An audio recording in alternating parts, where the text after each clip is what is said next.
Coaching centre में आपका स्वागत है।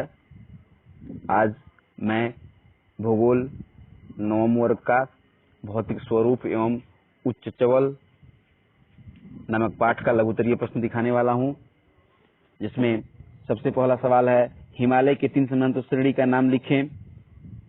हिमालय के 3 समानांतर श्रेणियों के नाम इस प्रकार हैं: हिमालय एवं हिमाद्री, लघु हिमालय या मध्य हिमालय, बाहरी हिमालय या शिवालिक श्रेणी। अगला प्रश्न, काराकोरम की सबसे ऊंची पर्वत शिखर का क्या नाम है?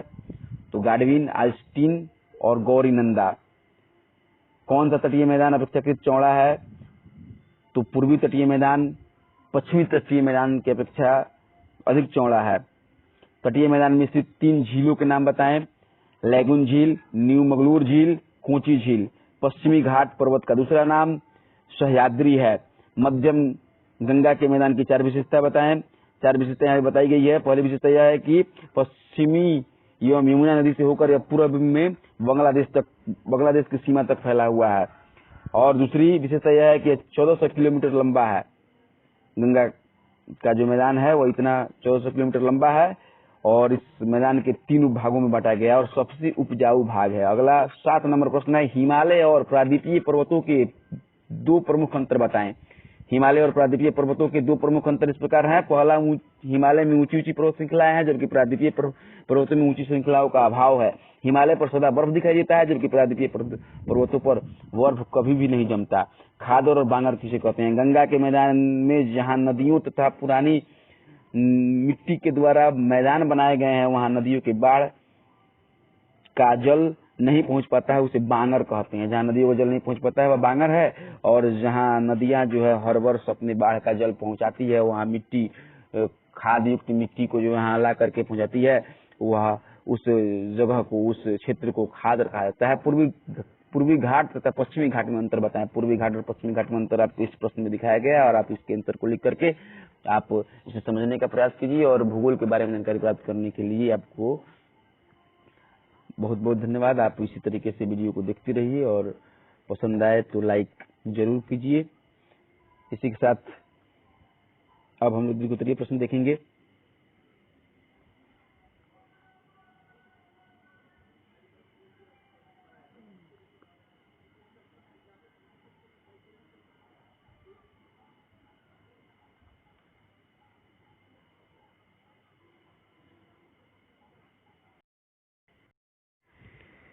भूगोल भौतिक स्वरूप, संरचना एवं उच्चवाचल।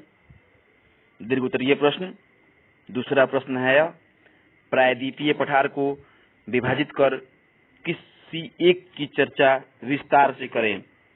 प्रायद्वीपीय पठार की आकृति त्रिभुजाकार होती है तथा प्राचीन गोंडवाना भूमि का अंश है। इसकी औसत ऊंचाई 600 से 900 मीटर होती है।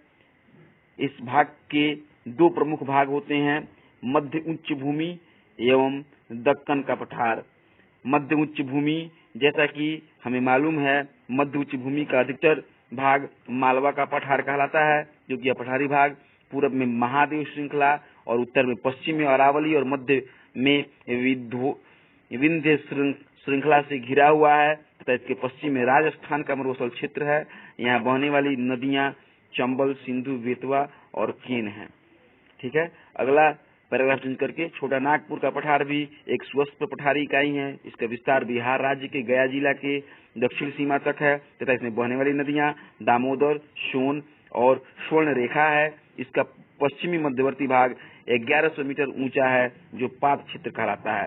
पात क्षेत्र यहाँ लघुत्तरीय प्रश्न बन सकता है, आप इसे याद रख सकते हैं और इस स्थिति को आप याद रखने की कोशिश कीजिए, क्योंकि हम जानते हैं कि सतपुड़ा पर्वत के दक्षिण में तापी की घाटी है। नर्मदा और तापी दोनों नदियां भ्रंश घाटी से होकर बहती हैं। अरावली की पहाड़ियां दक्षिण पश्चिम में गुजरात से लेकर उत्तर पूर्व में दिल्ली तक फैली हुई हैं। अरावली की औसत ऊंचाई 300 से 920 मीटर तक है। अगला प्रश्न, हिमालय पर्वत श्रृंखला की विशेषता का वर्णन करें। हिमालय, चूंकि हम जानते हैं कि भारत की उत्तरी सीमा पर फैली हिमालय पर्वत श्रृंखला बनावट की दृष्टिकोण से मूड़दार पर्वत श्रृंखला है। यहाँ ऑब्जेक्टिव प्रश्न भी बन सकता है कि हिमालय पर्वत श्रेणी को किस श्रृंखला के नाम से जाना जाता है? तो मूड़दार पर्वत श्रृंखला। इसकी चौड़ाई कश्मीर से 500 किलोमीटर एवं अरुणाचल में मात्र 160 किलोमीटर है। इसके 3 समांतर श्रृंखलाएं हैं, हिमाद्री, मध्य हिमालय, बाहरी हिमालय। हिमाद्री सर्वोच्च श्रेणी है, सबसे उत्तरी श्रेणी भी यही है। यह भारत का सबसे ऊंचा और संसार की सबसे ऊंची शिखर है। इसकी ऊंचाई 8611 मीटर है। मध्य हिमालय, यह हिमालय की सबसे अधिक कटी छठी श्रृंखला है। इसकी ऊंचाई 1800 मीटर से 4500 मीटर के बीच है। बाहरी हिमालय जो हनी चीली श्रृंखला है, इसकी औसत ऊंचाई 900 से 1500 मीटर तक है। क्योंकि हम जानते हैं कि लौ की निम्नलिखित विशेषताएं हैं। हिमालय भारत का प्रहरी है, जलवायु की दशाओं का नियंत्रण है, मानसून पवनों के मार्ग में खड़ा होकर यह उनसे वर्षा कराता है। हिमालय पर कई पर्यटन स्थल भी हैं, यथा कश्मीर की घाटी शिमला, मसूरी, नैनीताल, दार्जिलिंग आदि। इस तरह से यह प्रश्न पूरा होता है।